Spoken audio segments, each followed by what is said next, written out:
Good afternoon from Washington, D.C. Thank you to everyone for taking the time to join us this afternoon for what promises to be a great discussion.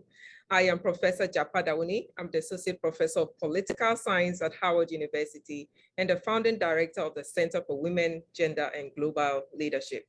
Thank you all for joining us for today's discussion with a scholar, an innovator, a woman and a Black woman. And as you can see, I'm already in awe of her so much that I can't speak. So pardon me for having the nerves just being in her presence virtually. So the Center for Women, Gender, and Global Leadership was announced last year with a gift of $1 million from Mr. and Mrs. Marin. And October 20th, 2021, we're going to officially launch the center, and we invite you to join us. So watch out for all our social media links from Howard University, and we promise to keep you informed and invite you to join us virtually. I am also pleased to announce that even though we are yet to launch the center, today's event marks the first global leadership dialogue. Dialogues that we're going to be having, bringing to Howard University and virtually prominent women who have set standards for all of us to admire and follow. So it's my pleasure to welcome Professor Dr. Anthony Wootall, who also happens to be a pharmacist, to give welcome remarks from the university administration. So Provost Wootall, over to you. Good afternoon, colleagues. Can everyone hear me? Yes, we can. Good. I apologize. I am having intermittent internet issues, but it certainly is an honor to join this inaugural event for the Center for Women, Gender, and Global Leadership. I want to first acknowledge and thank Professor Dawuni for her leadership and efforts in really overseeing the center and bringing us to this point of prominence. I'm especially pleased to have been asked to join today to acknowledge our guest, Dr. Kismakia Corbett. If you are not familiar with Dr. Corbett, you should be. She served as the scientific lead for the Vaccine Research Center's coronavirus team at NIH and really led the development of a new technology for the Moderna COVID-19 vaccine. Above and beyond that, I am particularly proud to be asked to bring greetings because, like me, Dr. Corbett is an alum of the University of Maryland, Baltimore County. She did much better than I did as an undergrad and has demonstrated her qualifications. And so on behalf of UMBC President Freeman Hrabowski and the entire UMBC community, we certainly want to also thank her for the work that she has done to really change the world. Dr. Corbett was a Meyerhoff Scholar, and we have been so pleased and proud of what the Meyerhoff have done and have meant in terms of the development of scholars of color. We replicated their success in creating the CARSTEM Scholars Program here at Howard.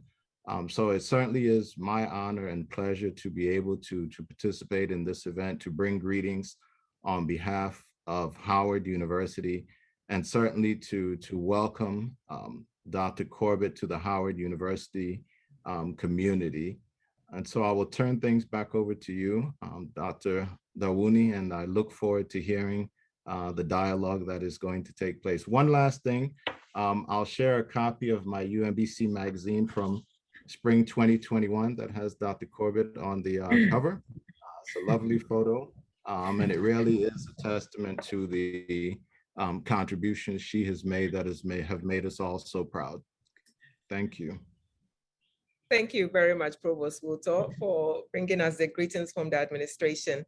And I'm happy to hand over now to Ms. Lauren Moore, who is a senior at Howard University, majoring in civil and environmental science. She's part of the second cohort of the CASH scholars that Provost Wootall mentioned. And Lauren has ambitions to pursue a PhD in advancing her career. So Lauren, please introduce our guest speaker.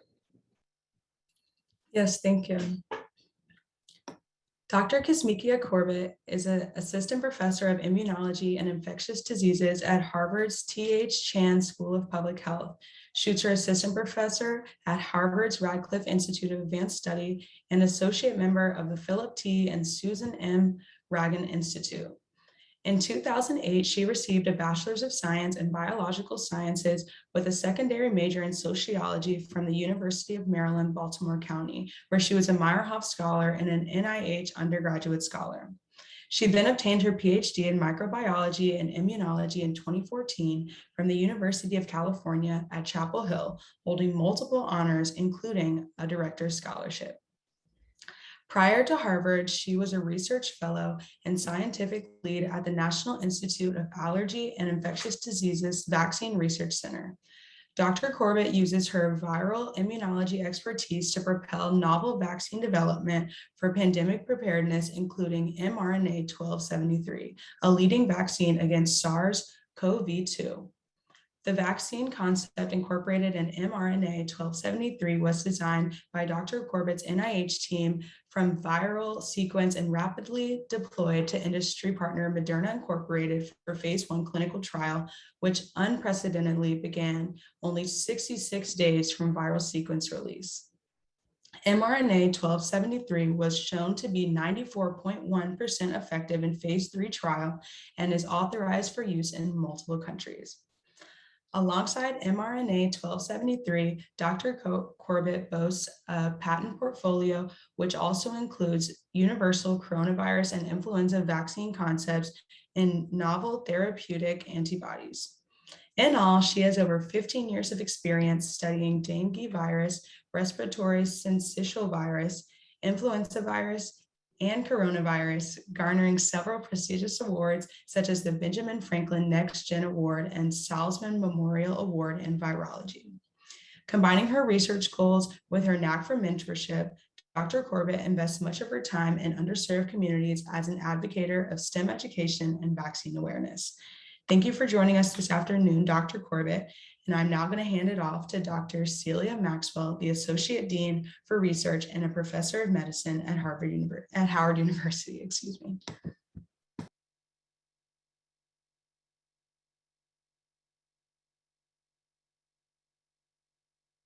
Dr. Maxwell, please, you're muted. I am so sorry. Still getting used to the mute on mute.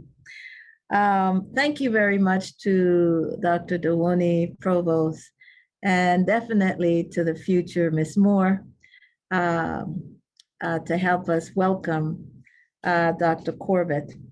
Dr. Corbett, you should know that it's certainly a distinct pleasure for us, for me, to invite you to Howard, and even though it's virtual, we're excited for the opportunity to interface with you. But more importantly, you should also know that there are a number of young women that will be participating, listening, looking at this fireside chat, that are looking to you to see what the future actually can hold for them.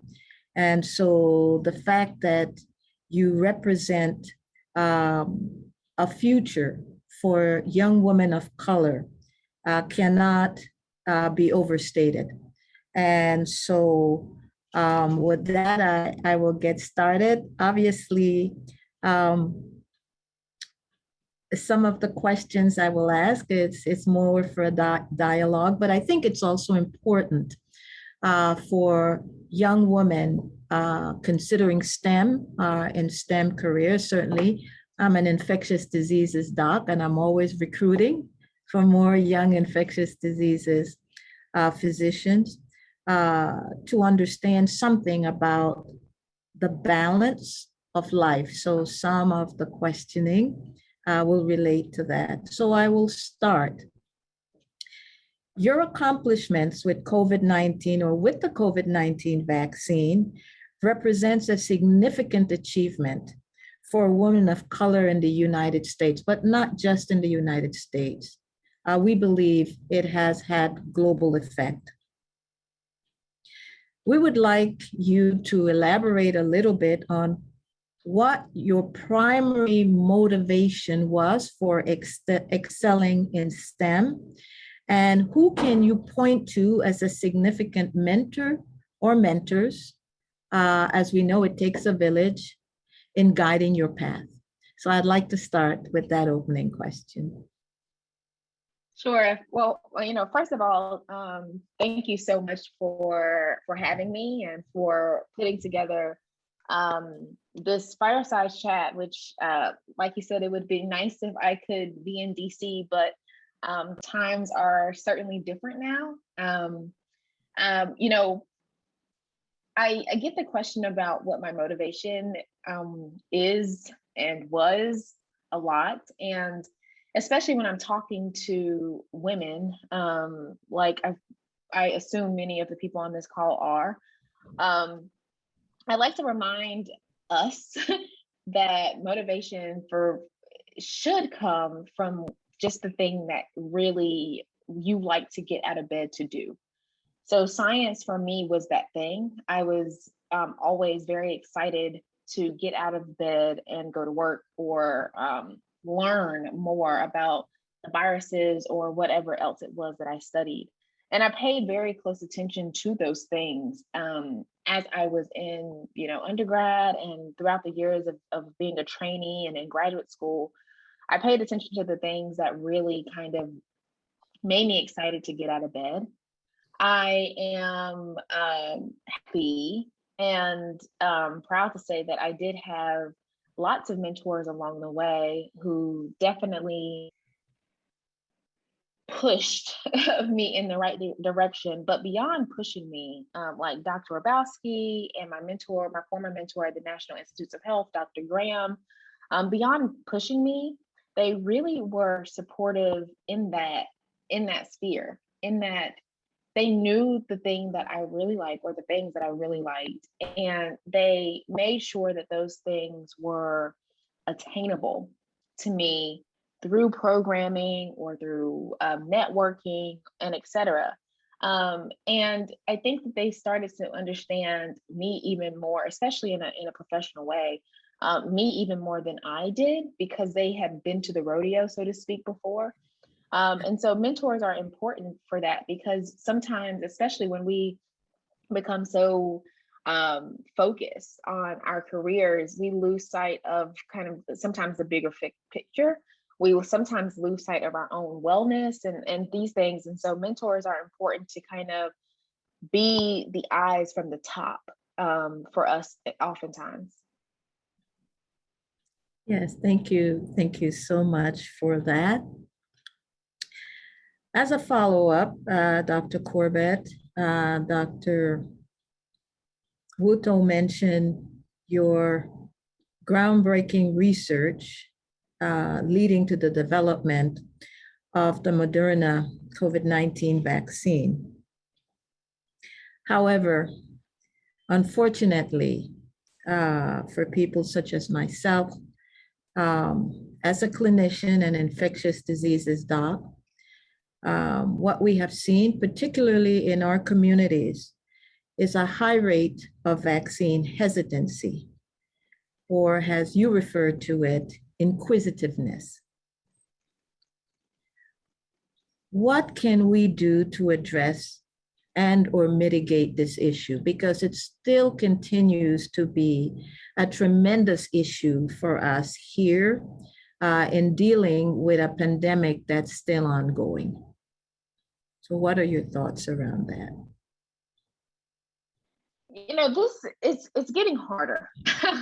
I will say, last year when this all started, vaccine inquisitiveness was something that was, the questions were so clear. The questions that people had were so clear. And also it was so easy to empathize, because I knew that I sat in this place of privilege where the information was coming so fast to the general public, but I got to see the data prior to it going out, which is still, very true. I'm a scientist, so I understand the scientific language in a very different way.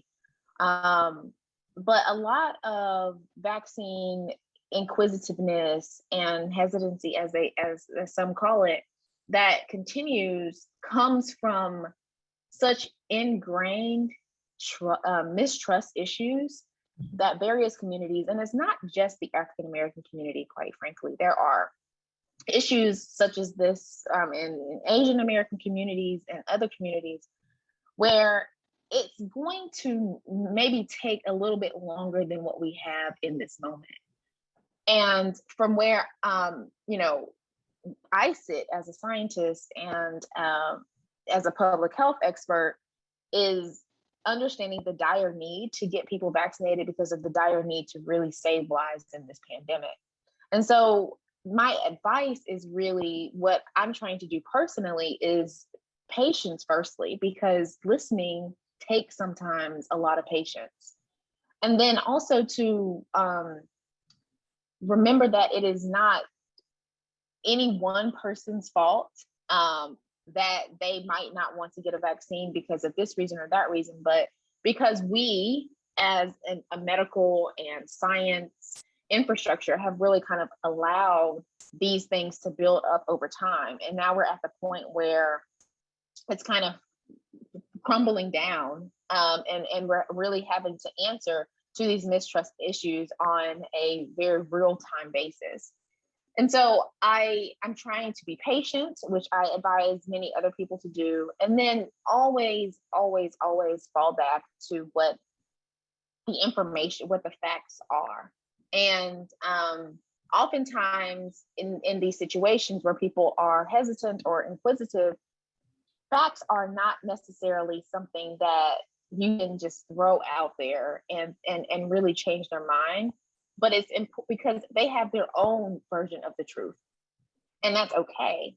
But reminding people where to get information and how to get their information is important, because you can't necessarily answer one person's concern. But what you can do is show people the right resources. And so I try to do that. And then for people who have a fair bit of knowledge, whether you be a physician or otherwise, about vaccines and this virus, to remember to stay present, which is exhausting. I'm very well aware of that, but it is important that we be a liaison to the community in that way.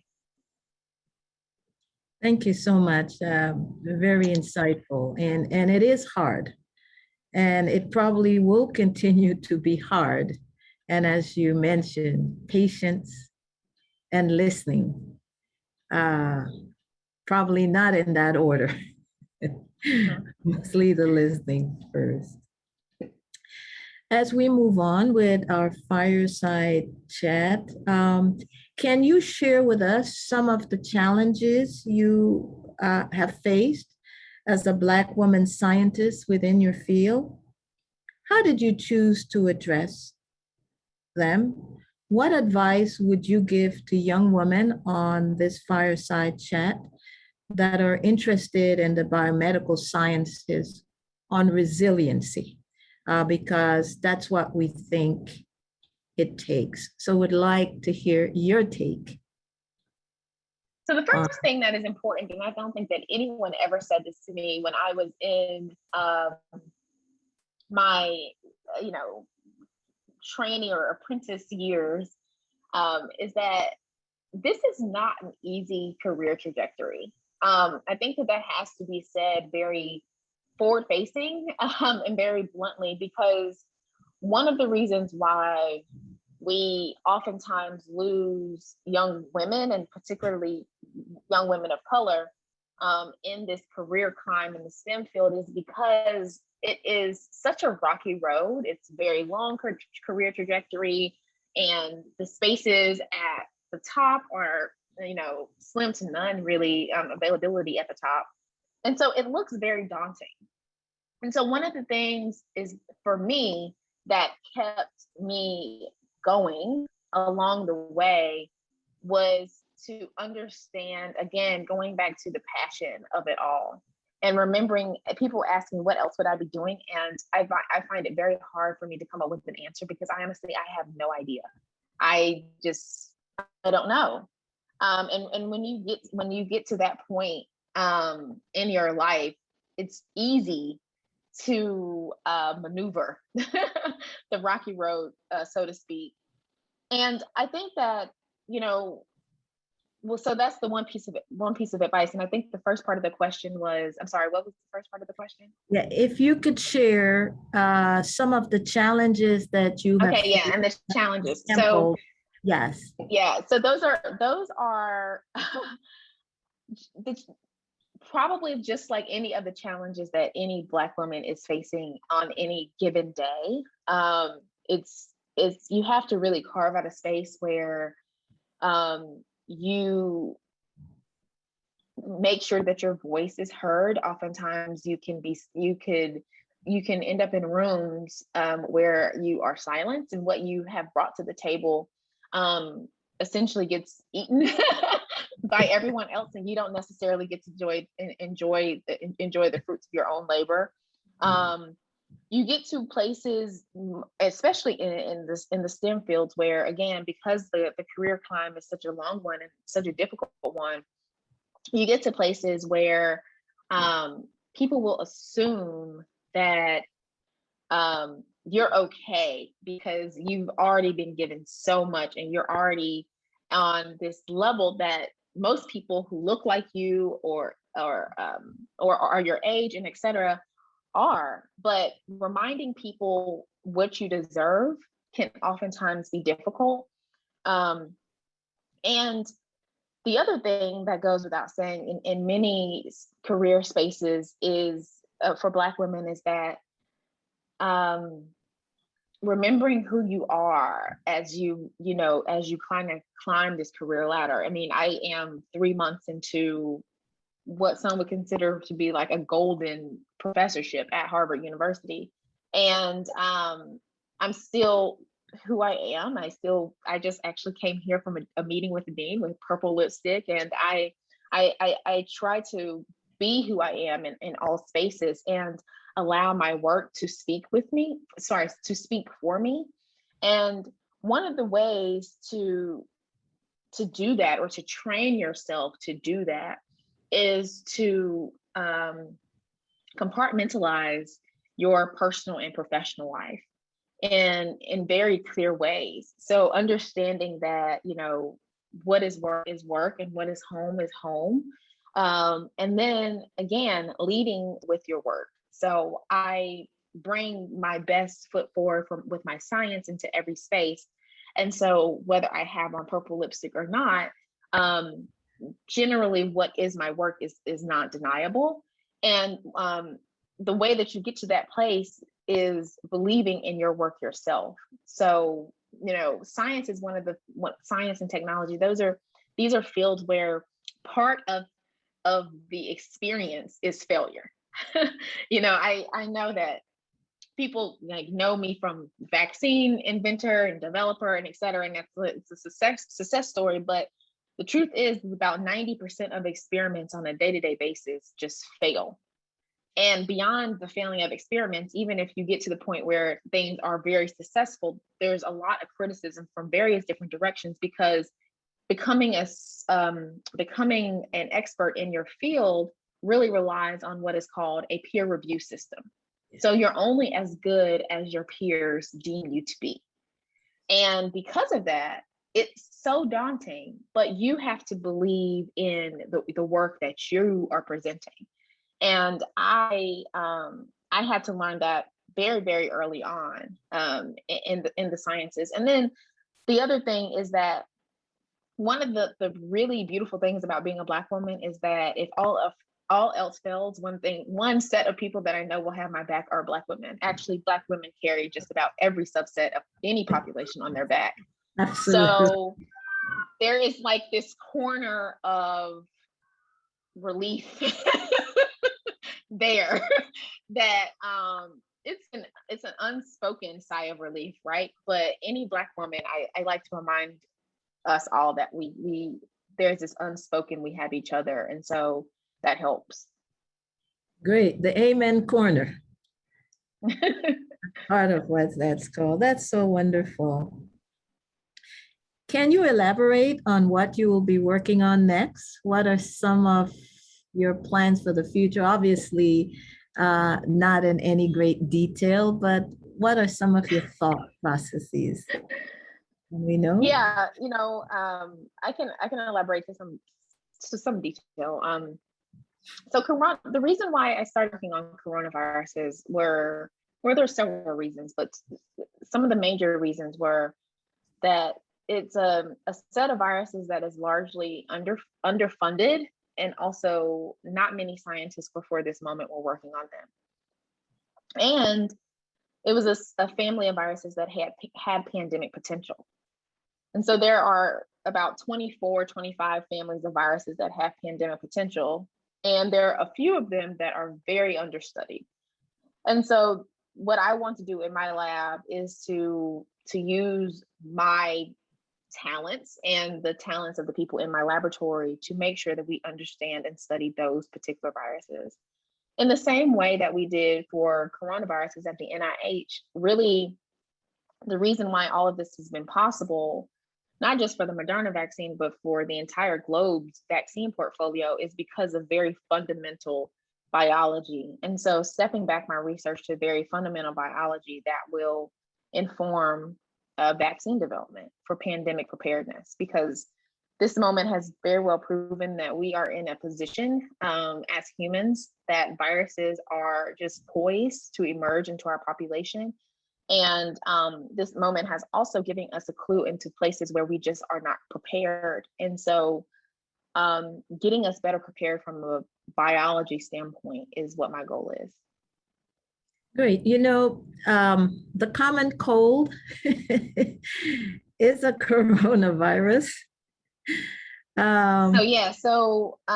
thoughts on the common cold can be caused by a multitude of different viruses, but yes, about 20 or 30%, depending on who does the study and where we are, and et cetera, of common cold has been coronaviruses for like eternity. So yes.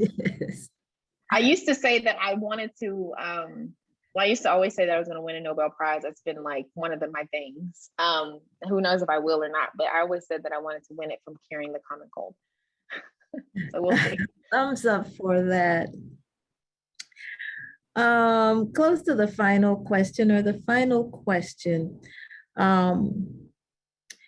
It's important for the young woman and other women listening to your experience, learning from your experiences, to understand how important work-life balance is as a facet of every scientist's life, which it should be. There was a Forbes article that suggested that everyone just find the balance that works for them.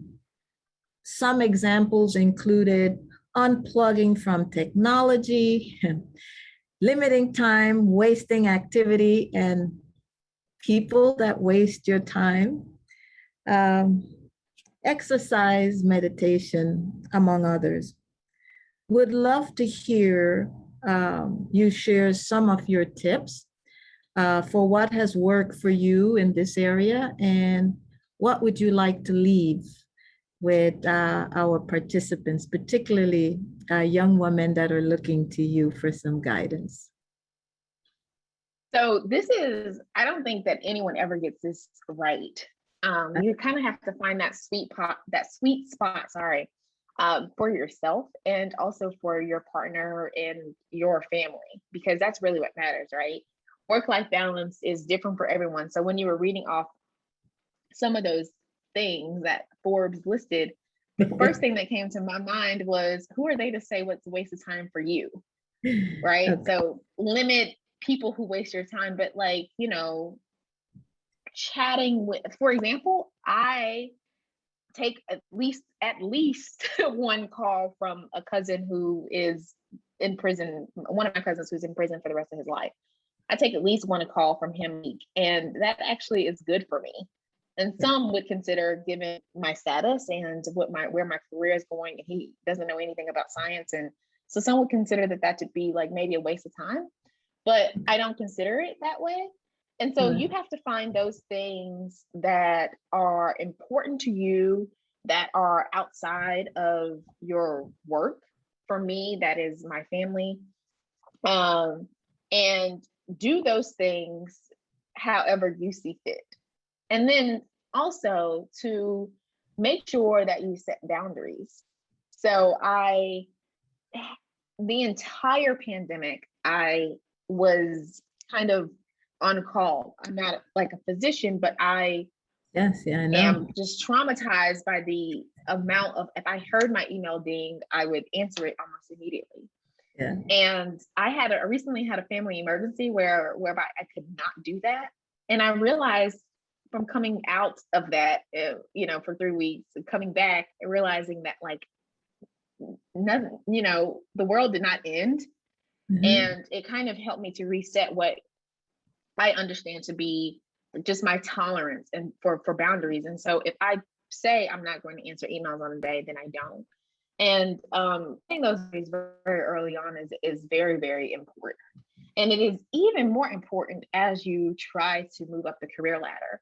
Because one thing that no one is going to say for me, like just using myself as an example, when I get to Harvard's tenure table, no one's going to say, oh, yeah, maybe she didn't publish just as good as everyone else, but she was on all these committees and she answered my emails as soon as I got them. No, they're not going to remember that. And so you have to remember what the end is, and then get help. Yeah. I think the way that from which the Black woman that I was raised by, my mother and her mother, I never saw them get help. And so it seems weird to say the things that I'm about to say, but I fully do not plan to clean my house. We're moving on Friday. And because I'm just at the point, I have that resource, I'm not going to be cleaning my house. I have a personal assistant now because we're just at that point. And I have a wellness consultant. I actually have a person who gets paid to make sure that I am well. So if she sees me slipping out of what is considered to be wellness because she has known me for so long, she comes and she gathers me up. And I know it sounds really ridiculous, but it actually is very helpful. So I'm very bad at saying no. And so she drafts no emails for me. And all I have to do is hit send. And so these are things that obviously as students, I wasn't resourced to have as a student. So you have to learn to do them yourself. The reason why I have to get people now at 35, way too late in the game, is because I did not train myself to do it myself. I did not say, actually, I should not be saying yes to every single thing that comes across my table. I should be very strategic with my time. And I actually just got engaged, a few months back. And so I never actually was in a position from a family standpoint to have to prioritize anyone except myself. And so now that I do, things have shifted in a way, and it's, far later in the game than many other people. So just train yourself, find just one thing outside of work and school that is important to you, and do that thing and do it as faithfully as you do work in school and etc. And then the other part is that basically all my wellness consultant is a barometer for what is the tipping point for, okay, you're doing way too much. And figuring out what that thing is, I realized actually one of the things for me personally is when I start to cancel like little things that are in my schedule that make me feel good, like getting my hair done. If I say, oh no, I know I have an appointment today, but I have way too much work and I'll just get it done on Saturday. So that is something that she would say, she would pick up on, but I would not be good enough. I hadn't trained myself to be good enough to pick up on that thing. So, we all know, even sometimes we ignore it, but we all know when we feel really good and we know when something is off. Paying attention to those off moments is important. I at least for me, routine is important. So sticking to a routine, doing things in a very structured manner makes me feel better about myself and about the level of productivity that I have. So, finding those little things, and the internet, Instagram will have you think that wellness is luxury. And for Black women, especially, because luxury isn't something that we've always necessarily had at our fingertips. It looks like being well is not attainable for us. Like there is this weird screen or something. But I like to remind Black women that, first of all, wellness is it's not necessarily a luxury. It is actually just something that you deserve. No matter who you are, you deserve to be well. And then secondly, that even if it was a luxury, that you really, really deserve it. So don't make it seem like it is a treat, but moreover, just a part of your everyday life. As I listen to you as a young woman, and I have one of those, I have a daughter around your age, I am always amazed by the wisdom, for those of us with more biblical training, it's out of the mouth of babes or something like that. But I think the thoughts that you have expressed are so important for our young people today.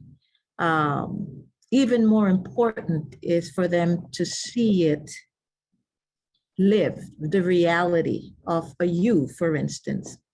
I personally, and I'm going to turn it over to Dr. Wuto and Dr. Dewani, wanted to thank you so much for your candid responses.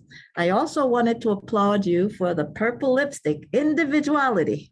It says this is who you are, and to congratulate you on your recent engagement. Balance makes a better scientist, I think. And those things that you have mentioned that are as important as the science need to be attended to. So I thank you so much for taking this time, and I wanted to turn it over to Dr. Dewani and Dr. Wuto to give some final questions and closing remarks. I thank you. Thank you very much. Thank you. So on behalf of Howard University and the Center for Women, Gender, and Global Leadership, Dr. Corbett, thank you for answering our invitation. I know I placed a call back to you sometime in April or May, and you did not hesitate to accept the invitation. So thank you for making it happen. I really want to thank my senior colleague, Dr. Celia Maxwell at Howard University Hospital, an essential worker, an infectious disease specialist who is saving lives every day at Howard University during the COVID-19 pandemic and even before then, for making the time to moderate this wonderful conversation. Before I turn over to Dr. Wuto for his closing remarks and things, I would like to read out a few questions. So for all our panelists, we have the Q&A box open. You can type your questions in there, and Dr. Corbett will be gracious to answer them to the best of her ability. So there are two questions, and I'm going to read them for the sake of the audience, and then Dr. Corbett, you can answer.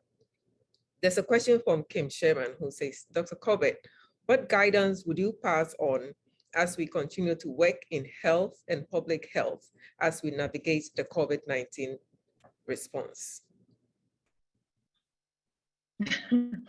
Oh, guys, I should be asking someone better than me at this because, okay, let me just give a kind of a backdrop. So this past week, Thursday and Friday, I was at Emory University, and they did one of our very initial phase 1 clinical trials. And one of the deans was saying that when he's in service clinic, he goes in and, the ICU is like on fire, and it just looks like last year inside of there. But the difference is that when he comes outside, no one is applauding the healthcare workers anymore. It's as if the rest of the world has just continued to move while frankly, we are still in a pandemic, and a very bad one, by the way. And when you are in public health, I think that is kind of, this is just this moment, but that is basically what the entirety of your job and your mission is that the world is on fire. And you are interested in making health and health equity better for all mankind. And sometimes that is not necessarily applauded. Sometimes people don't necessarily see that vision until things start to start to crumble down. For vaccinology, for me, that is actually what it is. It's in the beginning of this, people's like, why do we need vaccines? And I'm like, if we didn't have vaccines, we would all basically be like dead. Like, vaccines have saved humankind several times over, but it's hard to really see that because oftentimes we live in our own kind of bubbles. So remember what your mission is and find a way to applaud yourself, because eventually you will walk out of the clinic, and this is just the analogy, and no one will be applauding healthcare workers, but the work that you just did just saved, their lives, basically. One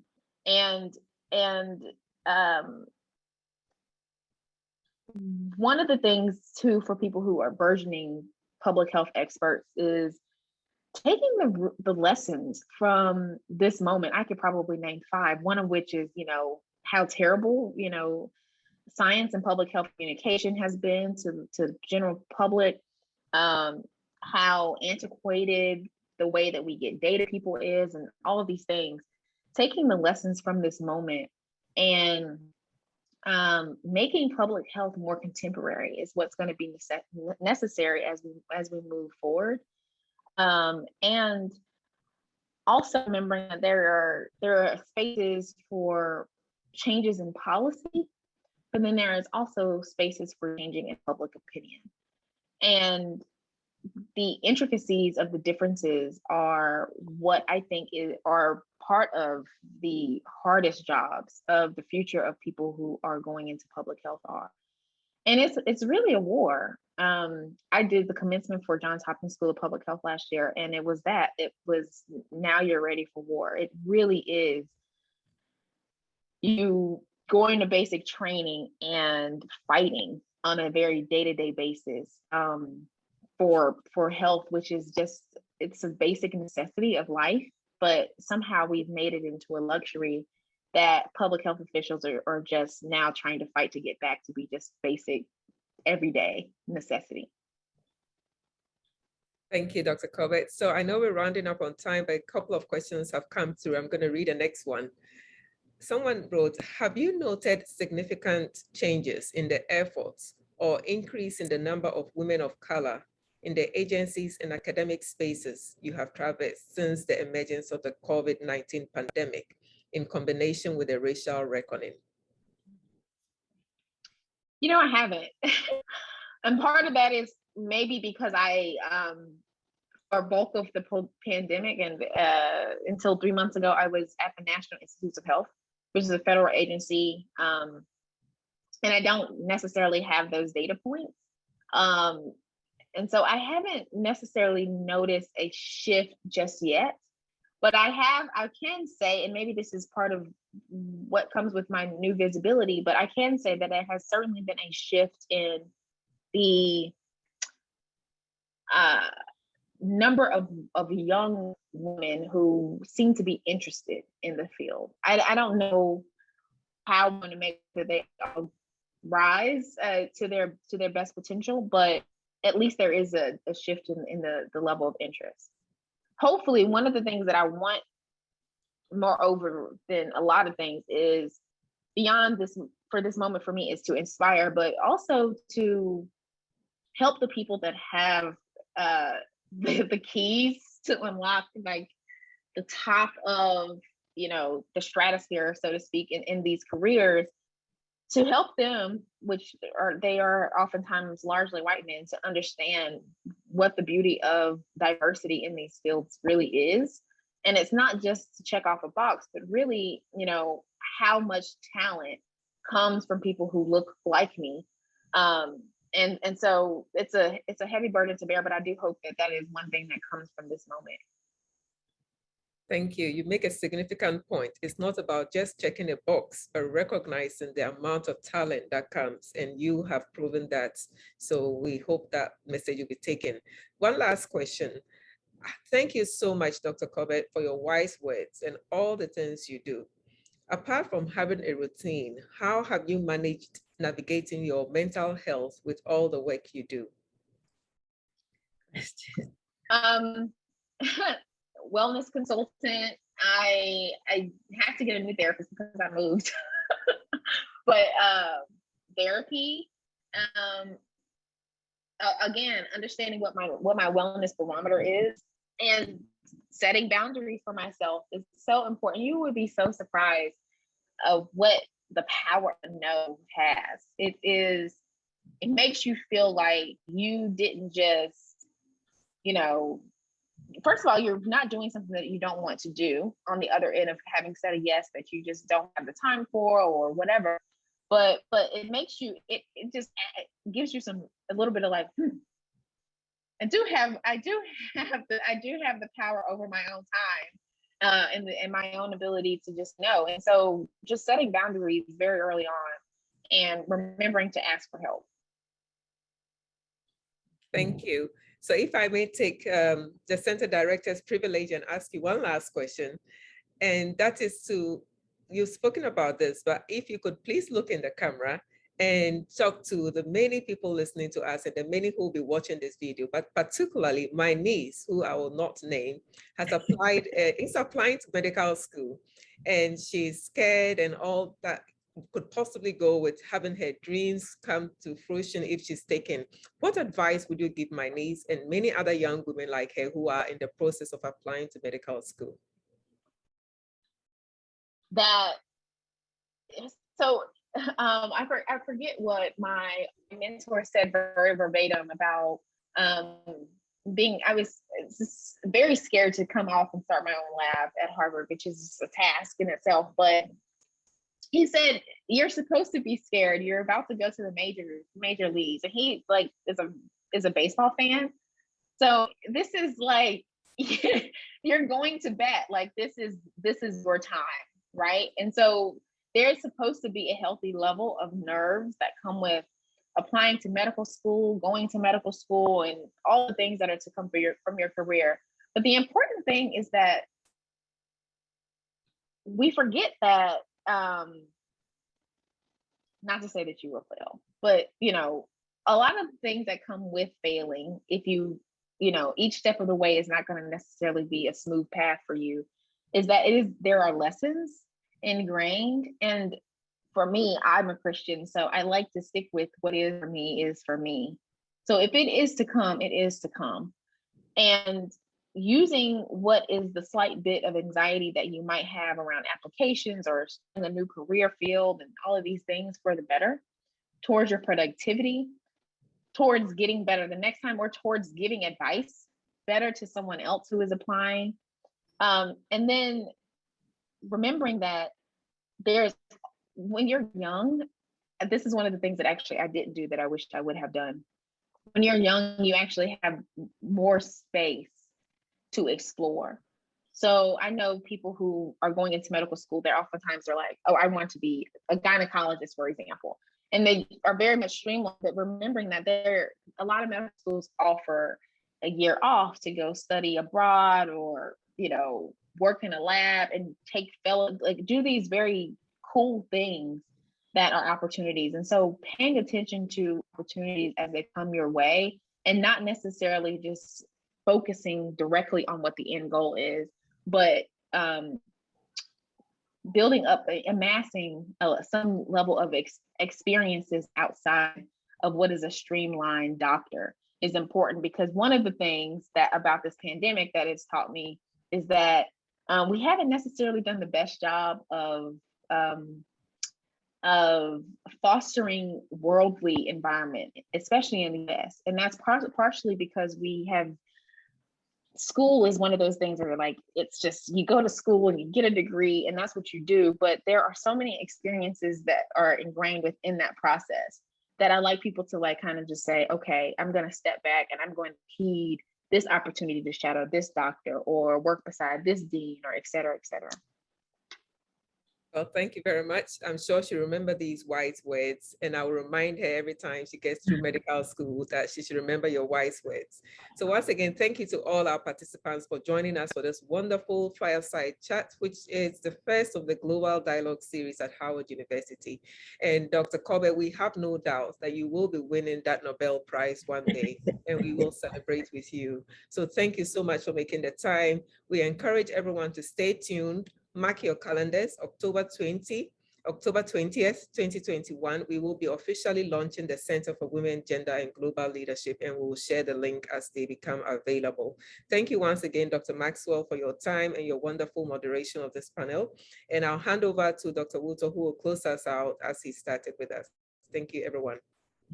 Well, thank you. I also want to just express my deep thanks and appreciation to you, Dr. Dewuni, for your role in organizing this event, and to Dr. Maxwell, who played the role of host quite graciously.